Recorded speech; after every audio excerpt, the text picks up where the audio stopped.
सपनों से भरी नैनों। विभा, शांत हो जाओ। तुम तो जानती हो रोहिणी की आदत। मुझे इस बात का दुख नहीं है कि उसने मुझ पर इल्जाम लगा दिया। मैं तो इस बात से दुखी हूं कि उसने अनर्थ कर दिया।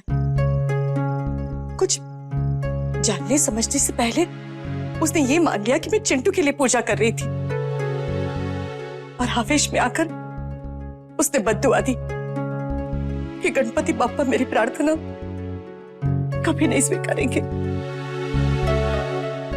सच्चाई तो ये थी कि मैं पूजा कर ही नहीं रही थी। मुझे पता नहीं कैसे कोई अपने अंदर इतनी कड़वाहट।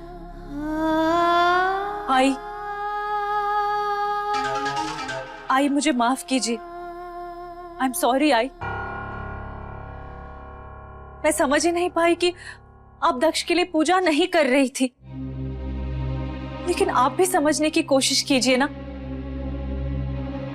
नैना की चालबाजियों की वजह से मैं भी बहुत परेशान हूं। पहले उसने अथर्व को निशाना बनाया और अब मेरे पति संकेत को। रोहिणी, तुम ये सरासर गलत बोल रही हो। नैना ने ऐसा कुछ नहीं किया। और ये जो 2 घटनाएं घटी हैं, उसमें भी नैना का कोई हाथ नहीं। ये तो तुमने अपने मन में उसके प्रति गलत धारणा बना के रखी हुई है, इसलिए उसकी हर बात में गलत लगती, जबकि सच्चाई कुछ और है।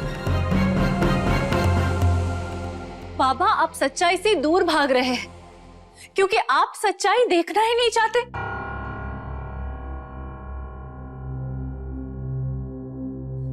आई, अगर आप नैना की चालबाजियों को गौर से देखेंगे तो आपको सब समझ में आएगा। वो ये सारा खेल इसलिए खेल रही है ताकि इस घर को हड़प सके, अपने कब्जे में कर सके। कुत्ते की पूंछ को 12 साल भी पोंगली में रखो ना, जब निकालोगे तो टेढ़ी निकलेगी। ये रोहिणी भी ऐसी ही है। वैसे नैना, क्या मैं पूछ सकता हूं, ये मिस्टर सांघवी को तुमने फोन क्यों किया था? अरे तुम कितनी भलाई कर लो, पर उस रोहिणी को कोई फर्क नहीं पड़ने वाला। अरे उसके साथ भलाई करने से कोई फायदा नहीं है। नेकी कर और जूते खा वाला हिसाब है। तुम उसके लिए कितना भी अच्छा सोचो, वो तुम पे कोई ना कोई इल्जाम लगाती रहेगी। आज ही देख लो। मैं जानती हूँ काका, लेकिन अभी सबसे इम्पोर्टेंट है संकेत दादा की नौकरी। वही नहीं चाहे जैसा व्यवहार करे मेरे साथ, लेकिन फिर भी मैं संकेत दादा की मदद जरूर करूंगी। अरे नैना, क्यों ओखली में सर दे रही हो? रोहिणी तुम पर तोहमत लगाने से बाज नहीं आएगी। विभा, एक बार फिर से सोच लो।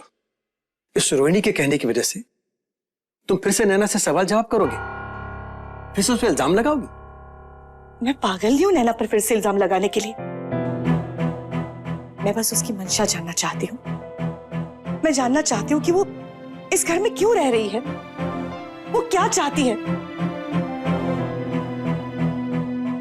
उसके बर्ताव से तो नहीं लगता कि वो इस घर का भला चाहती है। टेंशन की कोई बात नहीं है ना? नहीं नहीं, तुम टेंशन मत लो, मैं कुछ करता हूँ उसका ट्रांसफर रोकने के लिए। Okay okay Naina. Thank you so much, मेरे दिल को तसल्ली मिल गई। इससे अच्छी बात और क्या हो सकती है।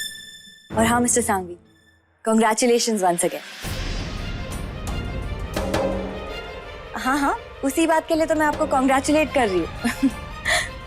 आपको वो मिल गया जो आप चाहते थे, और मुझे वो जो मैं चाहती थी। इससे अच्छी बात और क्या हो सकती है। हाँ, आप बिल्कुल टेंशन मत लीजिए, सब कुछ वैसे ही होगा जैसा हमने प्लान किया था। Thank you so much once again. और हाँ, मैं हमेशा आपकी आभारी रहूंगी। नैना!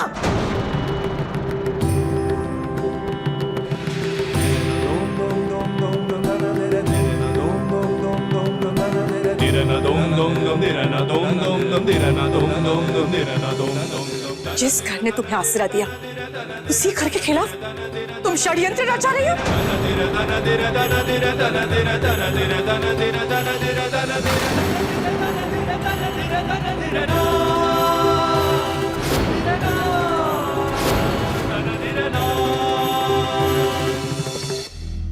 अगर जरा से भी शर्म है तुम में तो अभी इसी वक्त निकल जाओ इस घर से।